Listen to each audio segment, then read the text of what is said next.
Hi, my name is Cassidy Zelinka, and I will be discussing the topic of agricultural exceptionalism and how it has ultimately caused the devolution of farmers' human rights. Agricultural exceptionalism is the exclusion of United States agricultural workers from federal level labor protections, including from social, labor, health, and safety legislation. Agricultural exceptionalism has been a hot topic for years, especially concerning human rights, immigration policies, and the history regarding the Food Labor Standards Act and slavery. The United States Department of Agriculture holds responsibility for regulating farmers as well as 29 agencies that provide leadership on food, agriculture, national resources, rural development, nutrition, and related issues based on public policy. Agricultural exceptionalism was introduced by the New Deal when efforts to bring the United States back to work from the Depression sparked exclusions and social reforms. Initially, agricultural exceptionalism was born from the attempt to exempt African Americans from the social reforms promoted from the New Deal package passed by Franklin D. Roosevelt in 1933. The New Deal was passed in order to bring the U.S. citizens back to work after the Great Depression. Because of the prevalence of institutional discrimination during this time, Congress did not extend their protections to farm workers, calling it agricultural exceptionalism. The history of farming goes back to the 1600s, where the first African American slaves arrived to the United States to be utilized as cheap labor for agricultural work. This continued to be the case until the early 1800s, and migrant workers continued to be shipped into the U.S. to provide agricultural labor assistance. During the late 1800s, the U.S. passed laws to prohibit slavery and involuntary servitude. At this time, African Americans started moving to other industries within the U.S. The farming industry started to boom, and the U.S. imported labor out of Asia. A greater demand for agricultural labor was needed during the early 1900s, and a temporary allowance of 70,000 Mexican workers into the U.S. was granted. Fair Labor Standards Act was passed in 1938. Towards the late 1900s, the Codex Alimentarius Commission was established, allowing farmers to benefit for their products' quality in import and export. Immigration Reform and Control Act was passed. From the early 2000s to the present, farmers continue to struggle with labor assistance. Most farm workers are immigrants from Latin America, and majority are undocumented. Efforts are being implemented to help farmers through the USDA Strategic Plan for fiscal year 22 through 26.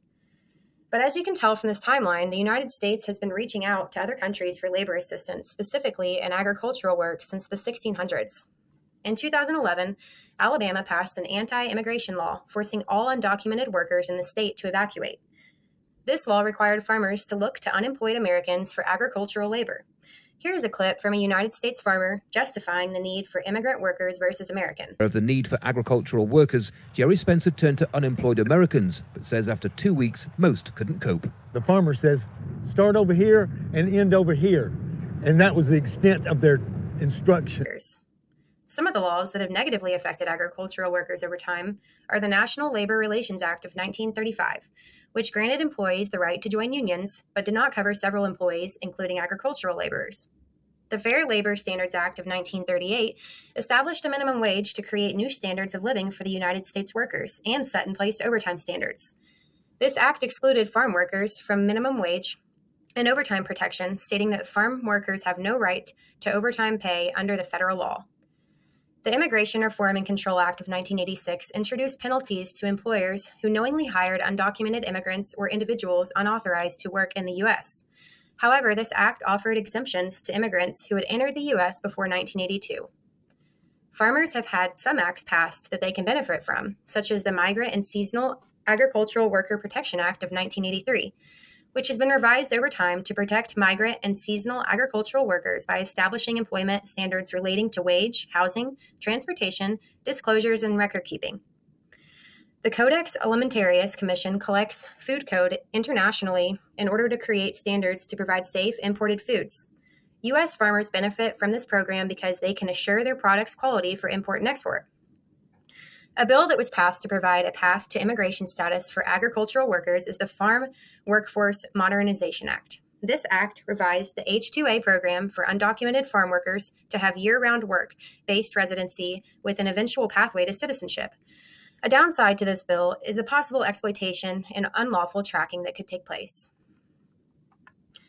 Some additional benefits that agricultural workers have today are being implemented by the USDA and the Natural Resource Conservation Service. Small and mid-sized producers provide new opportunities for American agriculture across the country. This provides small and mid-sized producers valuable resources and program information about access to capital, land management and conservation practices, managing risk, finding local markets, and other educational resources.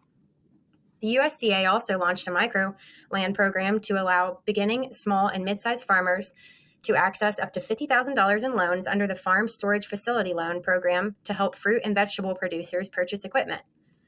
Along with that, they're providing agricultural workers opportunity to achieve good agricultural practice certifications, which indicates farmers have met food safety standards required by retail buyers. And as a part of the exemptions, farmers face from the Clean Water Act and non-point source pollution from agricultural storm runoff, the Natural Resource Conservation Service is actively working with farmers and ranchers to develop land and water management plans. But are these benefits enough to justify the current conditions for farmers in the United States? Agricultural workers still suffer from low wages, poor benefits, overcrowded housing, unfit educational opportunities, and poverty-induced health issues. But some legislative protections are trying to reform to address these issues. There have been implementations to better the living, health, and expenses for farmers, such as the 2015 revision of the Agricultural Worker Protection Standard enforced by the Environmental Protection Agency. This outlines safe handling of pesticides for farmers. The H-2A portion of the Immigration and Nationality Act offers certain protections for wages and transportation for temporary foreign agricultural workers. And the Occupational Safety and Health Act has standards that employers with 11 or more employees should provide adequate drinking water, toilet facilities, and accessible distance for transportation. But still, as of today, more than 80% of the farm workers are immigrants, and 20% of agricultural worker families have family income levels below the national poverty guidelines. Additional efforts under the USDA strategic plan for FY22 through 26 are being implemented for agricultural workers to experience shared opportunities through the Equity Action Plan. The USDA's strategies to make the department a great place for everyone to work and an employer of choice include employee health, wellness, safety, diversity, equity, inclusion, time management process improvement, science, and continual learning. In order to end agricultural exceptionalism, there are federal enforcements that need to take place. I believe that farmers will continue to be treated unfairly and experience exemptions until there is a clear immigration policy put into place for undocumented migrants. The United States cannot continue to import and export immigrants for agricultural work as needed.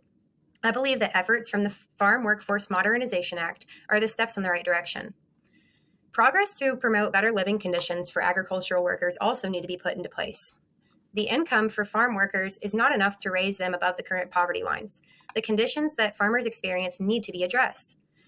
The farming industry as a whole needs to be better regulated. The current exemptions are causing economical and environmental distress in our current world. With the industry being as big as it is, it needs to have the same standards as the rest of the agricultural industry. Ultimately, the industry, especially at the farm level, should have regulatory oversight regarding their current exemptions. With rising poverty rates spawning from immigration and more than 60% of farm workers today being undocumented immigrants from Latin America, the industry needs written rules and regulations to follow. Agricultural exceptionalism negatively impacts our economy and environment. If the United States continues to bring immigrant laborers to work on farms, I am unsure that the agricultural industry will ever be held to the same standards as other industries. Based off of our history with the agricultural system, we have been treating farmers consistently unfair since the 1600s when slavery started. The United States has passed and repealed many laws involving immigration, and the inconsistency doesn't seem promising for the future of agriculture. I believe the future of fair benefits for farmers is ultimately going to have to start with the change in agricultural regulations. Here are some of my resources, and I hope you enjoyed.